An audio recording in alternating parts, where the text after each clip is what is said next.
Good afternoon. I am Tina Tasaka, and we are here in sizzling Las Vegas. I am telling you, I don't think I have ever felt it so hot ever in my life, and I lived here for 28 years, but Phoenix, Arizona has us beat today because it is 115 degrees. But I am sitting here with the lovely Miss Deena Vallina, and actually both of us represent the Chamber of Cannabis. I happen to be supporting them today in a media role, and Deena Vallina is the president of the Chamber of Cannabis for Las Vegas, and we are here at the Nevada Cannabis Awards Award and Music Festival. Say that 5 times real fast. It is the 6th annual. Yes. And we have to thank them because they support us, and they so gracefully invited us here, and they support us very much. And we have this booth, and thank you so much, Sheldon Cooper. Yes, thank you, Sheldon. We're looking forward to seeing some members today, and we are going to snag those members, and we're going to bring them here, and we're going to interview some of those members. But I am here with Deena Vallina, and what's so funny is Deena Vallina and I, when we get on calls together, it's so funny because I love her name, Deena Vallina, and she loves my name, Tina Tasaka, and we always laugh about each other's names. But more importantly, and to the point, the Chamber has a lot going on. First off, it is an election year. Mm-hmm. And so there's an election going on. So I'd like to kick it off with what's going on with this election. Like I said, Deena is the president of the Chamber of Cannabis, and she's going to maintain that role for another 2-year term, I believe. But I'd like to go ahead and throw this sesh over to you and let you explain about what's going on with this election, and what changes are happening, and then what new board members are coming in. And I'm going to just pass it over to you, Miss Deena Vallina. Absolutely. So I guess it is election season, but of course we have a national election, and we also have state elections going on because we do represent the state of Nevada primarily and deal with Nevada cannabis issues, not national ones, although we care and we are involved in that. That is not where our expertise lies or where we focus. We focus on the state of Nevada and its legislative initiatives. This year is not a legislative year. It is an election year, as you said. So we will be actually publishing, I believe, next week, a voter guide. And we are nonpartisan, so we don't look at blue and red. We look at green, as in cannabis green. And our voter guide is geared to just that. Who are the candidates, both state and federal, or even local? It could be your city or council, city or county, I apologize, who are green or who are cannabis friendly, and they're going to support our causes and the things that our members are important to their businesses and to the cannabis industry as a whole. Oh, great. Okay, super. Now, also, specifically to the Chamber, though, there's also this election going on. Oh, sure. We just wrapped up. Right. So can you speak on what's going on with that election and that there's some new board members coming in? Absolutely. And then, and your term as well, you are maintaining the term as president. That's correct. Okay, excellent. So if you could just speak on that just a little bit and the excitement that's going on with new board members. Sure. We recently have undergone changes. We had 2 leaders who so graciously founded the organization, but they have stepped away, and we have continued the good work that they started. So in that capacity, we do have an annual election season, congressional election season, and where we elect new board members. I will be continuing on in the role of president for the next year at least, and then we do have 3 new board members, four board members returning, and 3 new ones starting.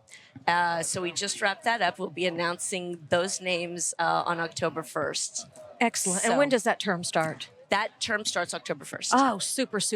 Okay, so October 1st, and then it's a 2-year term. That would be a 2-year term for 24 our months. Mm-hmm. Okay, 24 months. Perfect. Excellent. Great. Well, 27, because we have like a three month transition period where we bring in our new board, and they work with the outgoing board and work together to transition. Great, super.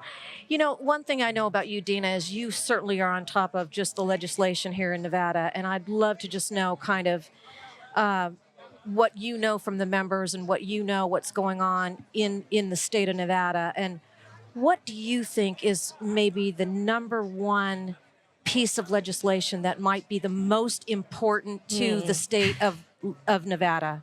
Well, there's a lot going on, I and it know. depends on who you ask as Okay. well, because you know, you have different players in the game, and sometimes And then you have cultivation, and you have dispensaries, and you mean. have Yes. retail, and you have consumption lounges, and Right. I mean, you have all these different layers, and you have all these different tentacles. So I know I'm Right. putting you on the spot, but No, maybe if you sometimes you give have- us two, sure. maybe if you kind of abbreviate or summarize two of maybe the top two for our viewers, Yeah. and for the people that are going to be viewing this media, maybe the top two that are constantly being talked about or that are in the news. Radiation right now is a big topic. It has been for a while. I know that's a big one, and again, no opinion on that. Just that it is a hot topic around that. And also the other one I would say would be lot sizes, which has to do with the size of the lots that they're required to, you know, up to what size do they have to send it to testing for lab testing. So that's a big one right now. And for cultivators and production facilities, they want to see that lot size increased. Okay. And the radiation is one that's throwing me for a loop for sure. I'm not privy to that one, and I haven't heard that in Arizona per se, or Right. really in the industry. If you could elaborate on that one just a little bit. Oh, I wish I was that technical. Okay. Does that have But, to do no, with a it is- consumer needing to know if the That's more product of that, yes. if the product has been exposed to radiation? Is that what if it's been treated with radiation, which it's not necessarily about whether it should be done or not done, but whether does the consumer have a right to know. Okay. So Okay. All right. And then I'm just going to fire one more question at you. Well, actually, I'm going to fire two. I wanted to know how long you've been in the cannabis industry, how long you've been associated with the cannabis industry. okay, I've been in 3 years. Oh, 3 years. Okay. Yeah, I'm a newbie. And then I wanted to know personally, what advice would you give somebody if they were starting or having some ideas that they wanted to get into the cannabis industry? What would be your best advice or best counsel to that person wanting to just, start out? And what Sure. would be your advice to them? Get involved. Meet a group of people. Not to push the chamber, but that's the type of group I'm talking about. You meet people, you have networking opportunities, and you learn, most importantly, because there's so much to know, particularly when it comes to the legislation and the regulation and compliance piece, that connecting with others who have been involved and read it and know what's going on, and the chamber's a good place to find those people. It sure is. Boy, I got to tell you, when I moved to Arizona in that pandemic and people were starting to finally burst out of their homes, burst out of their shell, and I found out, there's a cannabis meeting and people are going to actually meet in person. And I went out and I'm like, here's my peeps. Right. I finally felt like a new person again. Deena, Vallina, this is the best. And we both deserve some cold ice water because it is blazing hot out here. This was just a pleasure. Thank you, Tina So, Tasaka. yes. I'm so happy to be here. I am so happy to be here with you. Wonderful. Let's do another interview at another time for sure. Again, we'll catch Absolutely. up at another time, but wonderful. And thank you so much, everybody. I'm Tina Tasaka. We are with the Chamber of Cannabis, and we are at the Cannabis Music Awards in Las Vegas.